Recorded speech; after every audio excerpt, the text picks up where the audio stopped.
మద్యం కుంభకోణం కేసులో ఈడీ దూకుడు పెంచింది. కీలక నిందితులకు చెందిన 441 కోట్ల ఆస్తులు అటాచ్ చేసింది ఎన్ఫోర్స్మెంట్ డైరెక్టరేట్. కేసిరెడ్డి రాజశేఖర్ రెడ్డి, బూనెడ్డి చాణక్య, దొంతురెడ్డి వాసుదేవరెడ్డి ఆస్తులను అటాచ్ చేసింది. నిందితుల కుటుంబ సభ్యులు, అనుబంధ సంస్థల ఆస్తులు జప్తు చేసింది ఈడీ.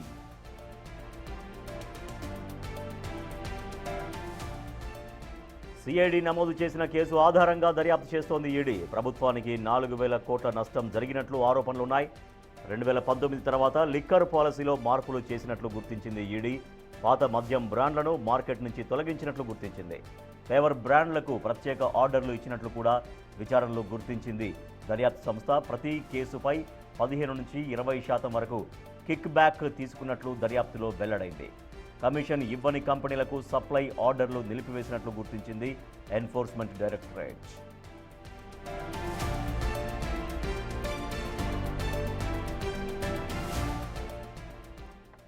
మద్యం కుంభకోణం కేసులో ఈడీ దూకుడు పెంచింది. కీలక నిందితులకు చెందిన 441 కోట్ల ఆస్తులు అటాచ్ చేసింది ఈడీ. మా ప్రతినిధి శివ మరింత సమాచారం. సార్ శివ, మద్యం కుంభకోణం కేసులో ఇంకా ఈడీ తదుపరి చర్యలు ఏముండబోతున్నాయి? ఇప్పటికే 441 కోట్ల ఆస్తుల్ని అటాచ్ చేసింది. సో ఫర్దర్గా నెక్స్ట్ స్టెప్స్ ఏముండే అవకాశం తెలుస్తోంది?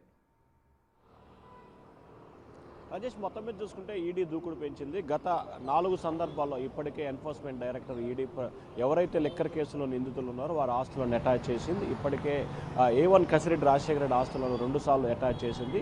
అలాగే చాణక్యకి సంబంధించిన 2 సార్లు, అలాగే దొంతిరెడ్డి వాసుదేవరెడ్డికి సంబంధించిన ఆస్తులు ఒకసారి, మొత్తం 4 సందర్భాల్లో వారి ఆస్తులను జప్తు చేస్తూ ఏపీ సర్కార్ ఆదేశాల ప్రకారం కూడా ఈడీ వాటికి సంబంధించి కూడా మెమో ఇస్తూ ఉత్తర్వులు జారీ చేసింది. ఇక తాజాగా చూసుకుంటే చాణక్య, వాసుదేవరెడ్డి, రాజకసిరెడ్డికి సంబంధించిన 441 కోట్ల రూపాయల ఆస్తులకు సంబంధించి, ముఖ్యంగా ఏపీ, తెలంగాణ, కర్ణాటకకు సంబంధించి 441 కోట్ల రూపాయల ఆస్తులను మొత్తం 17 ప్రాంతాలకు సంబంధించి గుర్తించింది. వీటన్నిటిని కూడా అటాచ్ చేస్తూ ఈడీ ఉత్తర్వులు జారీ చేసింది.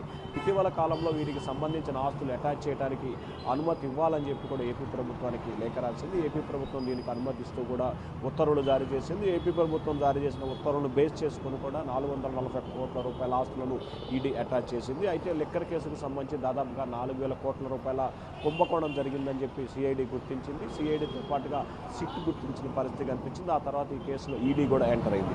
ఈడీ దర్యాప్తు చేస్తున్న వేగంగా కూడా అనేక అంశాలు వెలుగులోకి వస్తున్న పరిస్థితి కనిపిస్తోంది. ఒక్కొక్క రోజు ఒక్కొక్క కేసులో అనేక అంశాలు వెలుగులోకి రావడంతో పాటు కిట్ బ్యాగులకు సంబంధించి కీలకమైన వ్యవహరించడం, అలాగే 2019 తర్వాత 24 మధ్యలో జరిగిన పరిణామాలు, ఈ 2024 ఎన్నికల్లో ముఖ్యంగా ప్రకాశం, నెల్లూరు, తిరుపతి జిల్లాలకు సంబంధించి వైఎస్ఆర్సీపీ అభ్యర్థులకు సంబంధించి కూడా లిక్కర్ డబ్బులు పంపిణీ చేయట్లో అనేక అంశాలకు సంబంధించి కూడా ఈడీ దృష్టి పెట్టింది.